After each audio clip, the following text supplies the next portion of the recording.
he should be set up for a world title program, whether that's with Jey Uso or whether that's with John Cena. And then you can do the whole flip it on top of its head. Twilight Zone. That was the program I was trying to think of earlier that I couldn't.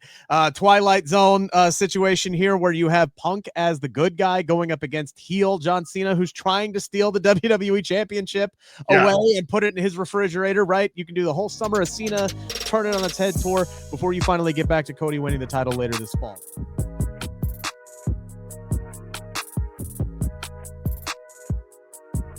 What's going on, everybody? Zack Heydorn here with the Takedown on SI, along with Rick Ucchino. Man, what a weekend, dude. Have you recovered yet from Las Vegas? A weekend? You mean I wasn't there for a month? Because that's what it sure as hell felt like. I got there on Tuesday. I got there on Thursday, man. I can't even imagine what it would have been like to be there for 2 extra nights. Okay, and then what, you also left. Yeah, and I left like Sunday night, Monday morning. Monday morning. I did not leave until 11 p.m. Vegas time the following Tuesday. I was there Tuesday to Tuesday. And if you have never been to Las Vegas, let me tell you, folks, that place is in its own universe. It operates under its own structure. It's its own entity. It's not part of the United States of America. You're not an American citizen when you're there. You're not anybody when you're it's just, you get sucked into this, what is it? I can't even think of the analogy I'm trying to come up with here. What was the old, I can't even remember it anymore. It seriously is like this parallel universe of we're all, we're here and we have normal lives but now we're in Vegas. And so all bets are off. I mean, you're driving down the strip, right? And it's just like weed shop, casino, liquor store, strip club, weed shop, casino, liquor store, strip club, restaurant mixed in, bright lights. There's a giant statue of a lion. That's what Vegas is. It's not a normal place. There's no sense of time there either. No, well, they do that on purpose. And they do it on purpose. There's no clocks in the casino, and you're not allowed to look at your phone while you're on the blackjack table. Right. Something that I found out and got yelled at for quite frequently. But yeah, man, I got some stories from the past week. I won't share all of them here, but yeah. No, it was a wild week. It was a good week, though. It was a fun week, though. If you haven't checked out all our coverage on the Takedown on SI here on YouTube or on the website, make sure that you do that. Also, while you're at it, if you're watching this video, hit like and turn on notifications. And if you haven't subscribed, goodness, definitely do that because we have some awesome stuff up on the channel now and to come. Let's there was one question I wanted to start with here, and we're gonna kind of talk about kind of the immediate futures of some key WrestleMania folks. But I have a question. And the question that I have for you is, and I did not pre-produce this with you either. So if this is out of left field, it's supposed to be. Who won WrestleMania weekend in WWE? Oh, man. That's a great question. Because I don't feel like it was WWE. As a company? As a company, I don't feel like it was WWE. No, I feel like WWE, while touting success at the box office and social media clicks and any way, shape, or form that they gauge success, WWE won, right? Yeah. But it was it was a week as far as controversial headlines, negative headlines. Should they be talking about this? Who is shielding these people from saying certain things? There was a lot of that going on ahead of WrestleMania, and then the main event happened, which in real time, I'm just like, okay, because peeling the curtain back here. When you go to the post-show press conference afterwards, you are basically huddled into a room. At least this is how they did it for us, right? This time around, we were huddled into a room with a TV, and the second the 3 count happened, we were rushed into an elevator and down several floors and across Allegiant Stadium to get to the press conference on time.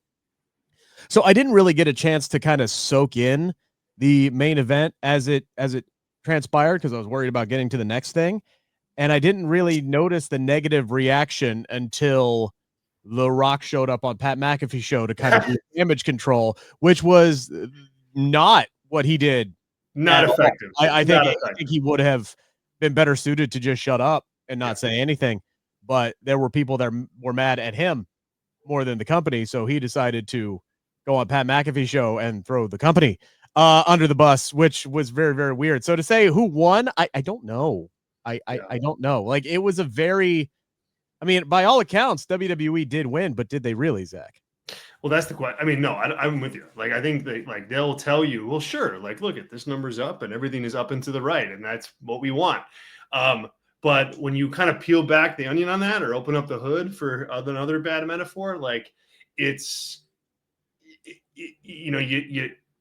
I think they lost some goodwill. And I think what they've had for the last few years is goodwill with the fans. And not that it doesn't go away like that, but when you're Triple H and you're out there saying, hey, just be fans and don't worry about this and don't worry about that. And when, you're different talent out there saying the same thing, it feels like a concerted effort to, have people like think about your company in a certain way. And I don't think you don't want to dictate how you don't want to dictate that type of response from your fans. Yes, you want them to react and all that, but like, you don't want the perception out there to be, before the biggest show of the year, man, like, they're on this PR kick, and they're going here to here to here to here to here, and they're all driving the same kind of ridiculous message. I think that's a bad look. And I think they lost in the court of public opinion this weekend, even though all the numbers pointed up. At least for the smart fans, right? Because trust me, the casuals don't care. They don't care, right? And the casuals don't care, and they're exactly the kind of fans that they are looking for. Ones that shut their brains off, looking for an escape, who watch the show for the most part, enjoy most of it, go, oh, that was awesome, and then they leave, and then they don't think about it. Yeah. But then there's smarter fans who have made this their passion in life, their dedication in life. There are folks like us who have turned this into this love of professional wrestling into an additional source of income and a profession for many of us as well. So, we kind of get paid to look at things analytically. But to play the devil's advocate, I can kind of see where Paul's coming from on that, right? Because I don't think every fan should watch the show the way that we watch the show, because it does hinder my own enjoyment of it. Like, just when I really enjoy wrestling, I just shut my brain off and I just watch it. But it's so rare that I actually get the chance to do that. I have to always be in the moment and break down everything. And most of the time I'm typing up results as it's happening anyway. And it's hard for me to really enjoy anything while I'm doing that. So like, I understand where they're coming from, because it's like, I remember I went and watched the new Captain America movie. And literally it was when I went and I watched it, and it was a bad week. And I just shut my brain off and I watched, the 2 hours, and I enjoyed it. I genuinely enjoyed it, outside of a couple of little things where I could tell that they rushed the special effects and it took me out of the moment. Right. But like, overall, I enjoy the picture. The next day I get into my shoot job at the radio station, and my boss is telling me how much he hated it, and he's ripping it to shreds and this, that, and the other thing. And I'm just like, wow, what a tiring existence that is. It just kind of hit me. It bum rushed me in that moment. Like, my God, to just sit there and not get paid to critically analyze everything and just critically analyze everything. It's exhausting. Like, it's exhausting to get paid to do it. So I can understand where, Triple H, to the vast majority of people, would be like, look, just sit back and enjoy it. Right. Now, did I think he got that message off clearly? No. That's what I'm saying. I can sympathize with him, like, with what you're saying, but it's like, I think there's a right way and a wrong way to go about delivering said message. And I think that's what they messed up. It wasn't necessarily like the content of their message, although, do they, you don't, maybe I'm unplugged from Marvel so much where I don't see or hear the director like defending the movie against criticism. I'm sure it happens. But it was just the kind of delivery of that message. And I felt that there was a little bit of like a hint of, arrogance and annoyance behind the words. And I think that doesn't help him either. Yeah. Look, and just the fact that he feels like that he has to defend himself from all the detractors. That too. Yeah. Yeah. Like if you are steadfast in what you think, if you believe that what you're doing is great, just keep doing it. Like just keep doing it. Right. Right. Now I understand you get asked certain questions, right? Don't go after the people who are criticizing. Yeah. Just defend your work. Right. That's all you have to do. If you believe in it that much, just defend your work, and I think everything will be fine. Well said. Well said. And I relate WWE more towards, and this right or wrong, but when I look at it when I think about it and when I think about doing my job of covering it, I think about it more of as a sports team than I do like entertainment product. Like you have, in my case, Chicago Bears beat writers who are telling the stories, and they're on the team for not making this trade or for sucking for the last 25 years. And you're telling that story, and there are fans who eat that up, and there are fans who just sit back on Sunday, want to rah cheer, and that's it. And I think you don't I mean, at least in the Bears case, you don't have ownership going out there kind of pitting those two fandoms against one another, which is kind of what Triple H did, even though I think the sentiment behind it isn't totally out of left field.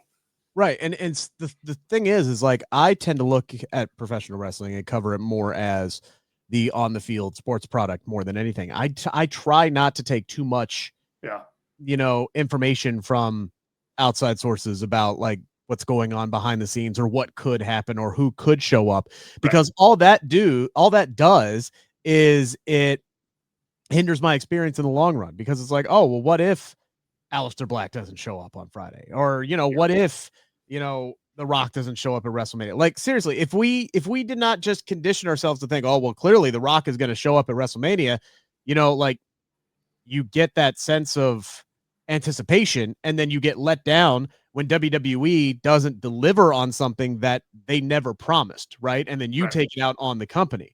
So, if Becky Lynch, for example, didn't show up at WrestleMania this weekend, I wouldn't be mad at WWE for that. They didn't promise me Becky Lynch this weekend. Exactly. And when she did show up, it was a very pleasant surprise, and I was a very happy guy. Same with Joe Hendry. Same with Rusev on Monday night, right? It's okay to be in the moment and watch these things and watch them play out. So I try not to judge things based off of what could happen, what should have happened, what was reported was going to be the original plan, but then things changed. I just try to watch the product and judge based off of what is being presented in front of me, which I think is why I enjoyed the WrestleMania build for Cody Rhodes and John Cena a little bit more than other people, because while I was waiting for The Rock's involvement in it, I was, still waiting for that final puzzle piece to be put together, and we never got it. And we now, at least from The Rock's perspective, know why we never got it. But it's pretty clear, right? It's whatever BS you want to believe, because there's a lot of bull that's going to be slung on this. And I don't think we know the truth. So it's hard for me to take any of that seriously. The Rock was asked to come in. He came in. They kicked off a program. He never came back. That's basically what happened. So whoever's job it was to pivot and work things out, knowing that The Rock wasn't going to be there WrestleMania weekend, whether it was his schedule, whether he chose to step back, whatever it is, The Rock kind of just comes and goes as he pleases. Triple H has told me that himself, right? In a press conference forum. Okay. It's not public.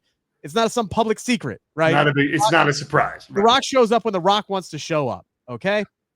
And it's Triple H's job to pivot off of that. It's a crap part of the job, but hey, look, Triple H has a hard job, but he has a great job at the same time. So overall, I think they pivoted fairly well.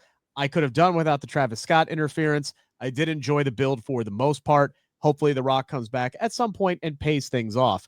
But I think, again, going back to the point of, if you pay too much attention to the outside noise, it hinders what happens on screen. And I tend to focus primarily on what happens on screen and analyze from that point, and not analyze it from a standpoint of, oh, well, this didn't happen. Well, they didn't promise that. Yeah, but this didn't happen. I try not to get bogged down in that. But sometimes, sometimes we do. Sometimes you do, but yeah. And I mean, it makes you, I think as an analyst, you do better. analyzing the product that way. Not what it's what you analyze what you see. It's like somebody Right. calling the action in a sports game. You can't call what you think. You got to call what you're seeing on in front of you. And I think that's what you did. You mentioned The Rock, so he made some waves yesterday, going on Pat McAfee and retconning or just telling his side of the story, depending on what perspective you have on WrestleMania 41 and The Rock's involvement or lack thereof.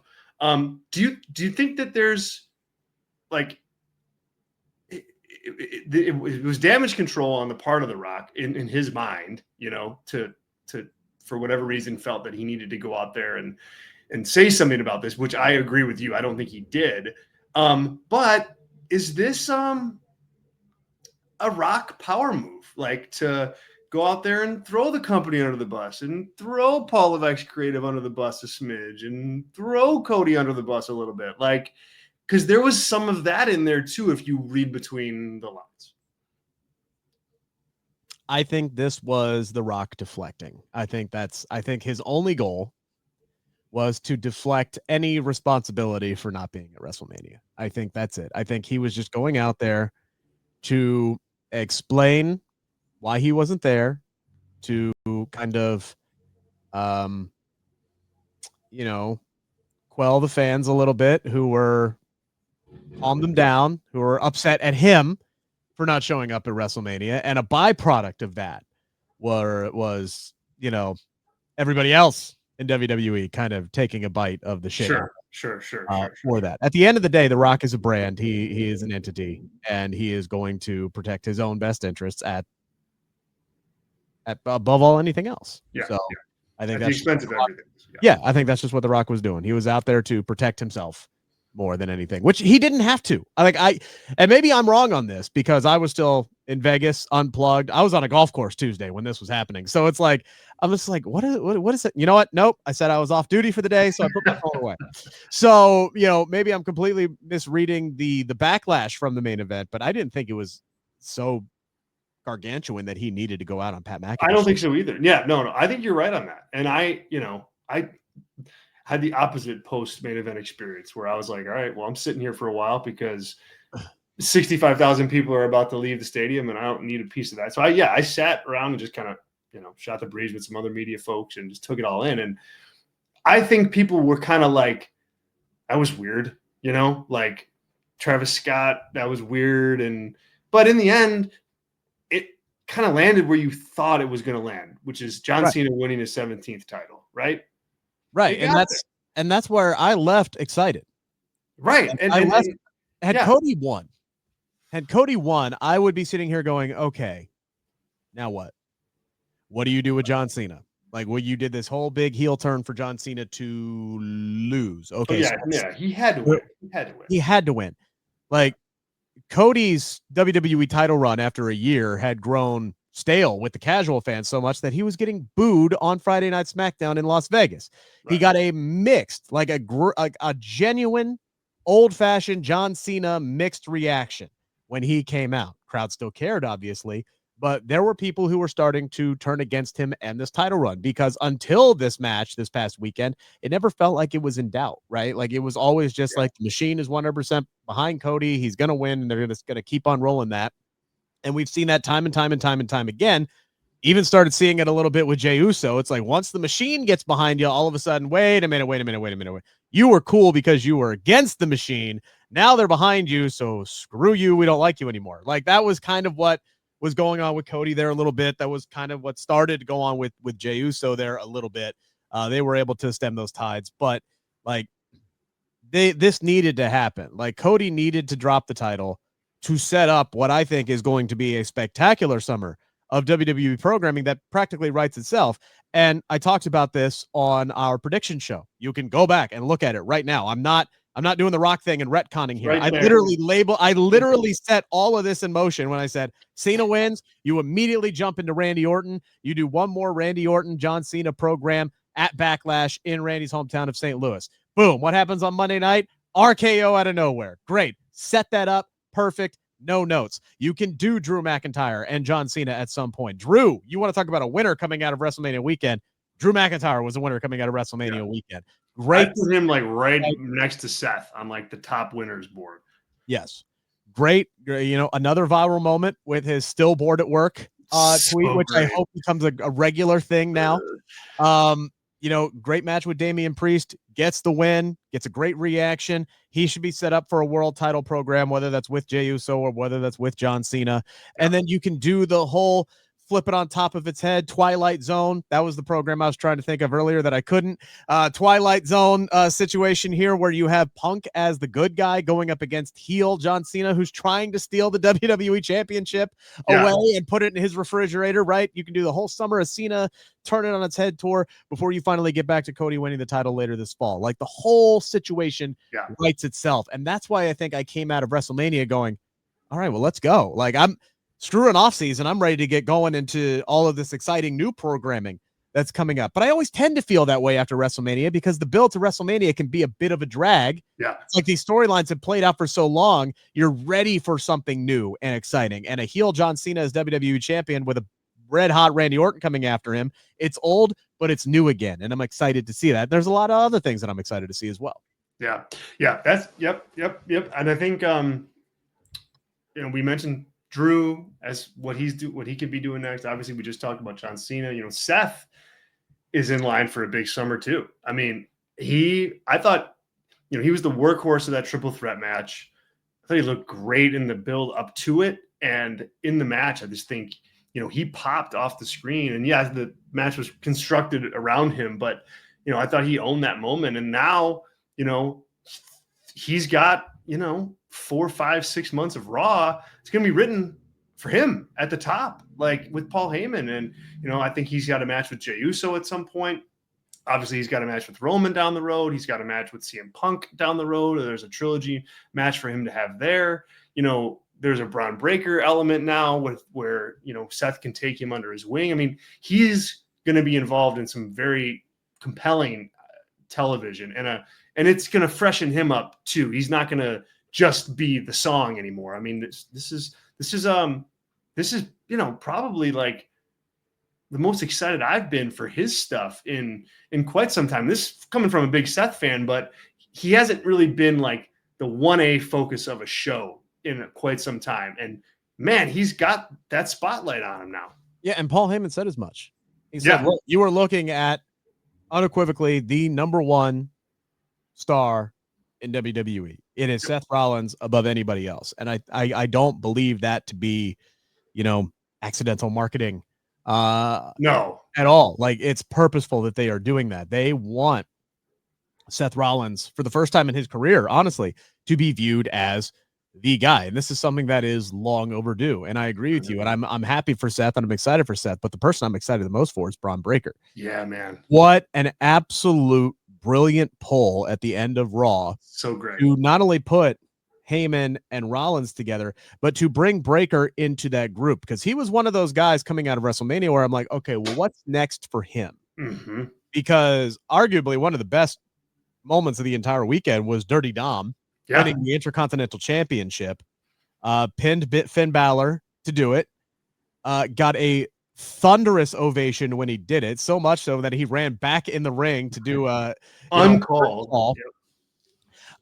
Which again, it's one of those things where this is one of the most hated men in the entire company and in the entire country 6 months ago.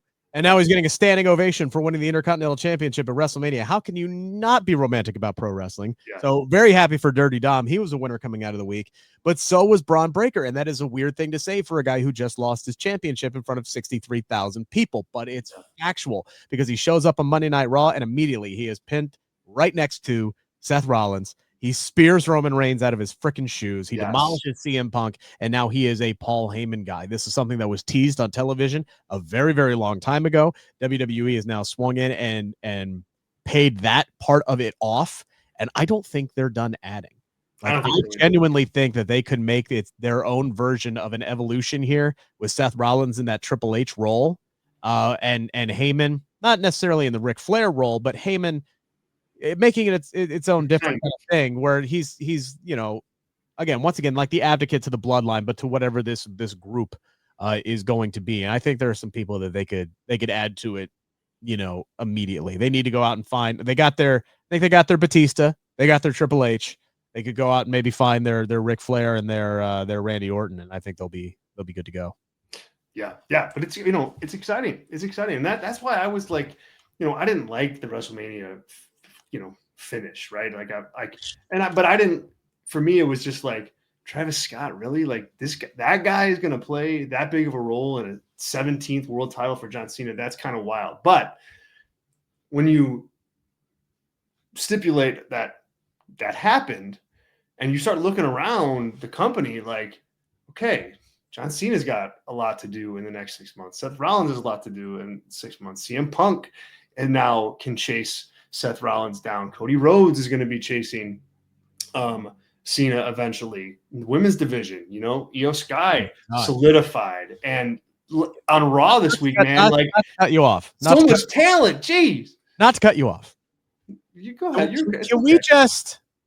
Can we just discuss what was, I'm not even going to say arguably, the greatest women's title defense in the history of WrestleMania this past weekend? So good, man. Bianca Belair, Rhea Ripley, Io Sky.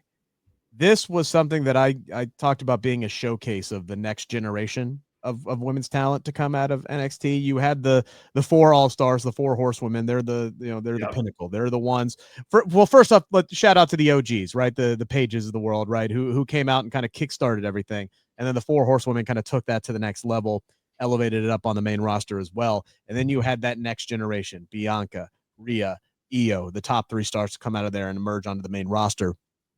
And it was like, holy shit, this was their moment to shine. And you want to talk about a way to kick off a show. Yeah. That was high octane, high adrenaline. These three were firing on all cylinders, multiple near falls, had the crowd eating out of the palm of their hand. And Io Sky scores the biggest win of her career by pinning Bianca Belair at WrestleMania, which is something that has never happened before. And then they follow that up on the next night on Monday Night Raw by having her go one-on-one with Stephanie Vaquer, the NXT Women's Champion, another woman who's been firing on all cylinders, who had a great title defense this weekend in a multi-women match. Yeah, then on top of that, they're giving us Roxanne Perez, Julia, and Rhea Ripley involved in that segment. And I'm just sitting here going, it was such a flex. It was like my birthday again. Like, what are we doing here? Like, it was such like, here's all this talent. You thought WrestleMania was good. Like, here we have all this coming.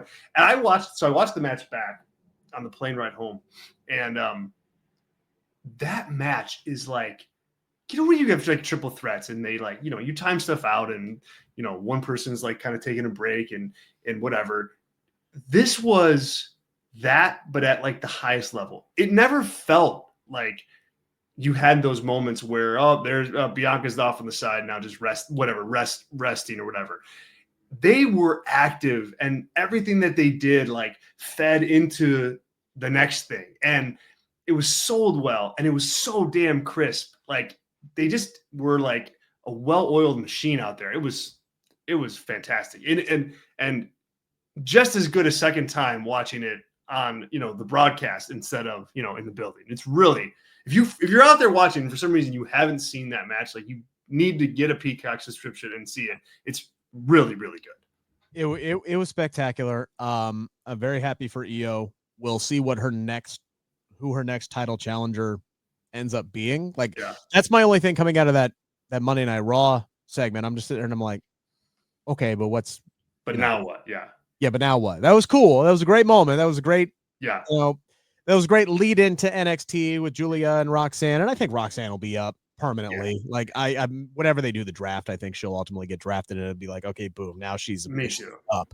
And it was cool. It was cool. Like, for the Raw after WrestleMania, I think, like any other Raw, I don't know that you want Stephanie Vaquer to come up in that way and just to like have a match and then just not be seen again. But there's a history of that kind of thing on the Raw after WrestleMania, and this was like a good ode to that. You gave the audience something special, a special kind of WrestleMania Raw-esque thing, and I appreciated it for that. Yeah, it was a great appetizer of what honestly could be a WrestleMania main event match 2 years from now. whatever it is. Yeah, for sure. Yeah. Like that's what it was. Like, I remember I text SP3 while this match was going on. I'm like, dude, this is so awesome. Who do you think comes out and ruins this? Because there's no way Triple H. There's no way Triple H is pinning one of them. And he was like, Roxanne. And then it was Roxanne who came out. So shout out to SP3 for nailing that. Nice job, SP3. Yeah. I was sitting there. I'm like, God, is this where they bring back Asuka? Is this where they bring back Kyrie? Because we still have them who are on the horizon. Like, seriously, if you stop, and I know we overly analyze, again, going back to the overanalyzing side, we overanalyze the women's booking, and I have some issues with what they did with Bayley over the weekend, as everybody else has issues with what they did. So did she, clearly. How could you not? I had a lot of issues with what they've done with the women's division, but at the end of the day, I look at, where Naomi is right now. Even in a loss, she's in a better place. Jade Cargill is in a much better place right now. I'm excited to see, now that Bianca Belair is heading back to SmackDown after losing at WrestleMania, how she now works back into the whole Jade Naomi situation. Because, okay, we did Jade and Naomi. Now you can do Naomi and Bianca. And maybe that's where Naomi gets a win up. And maybe Naomi can work herself into the women's title picture, because I think Naomi as a heel character screams run with the women's championship. Maybe she wins Money in the Bank this summer. That would be genuinely exciting.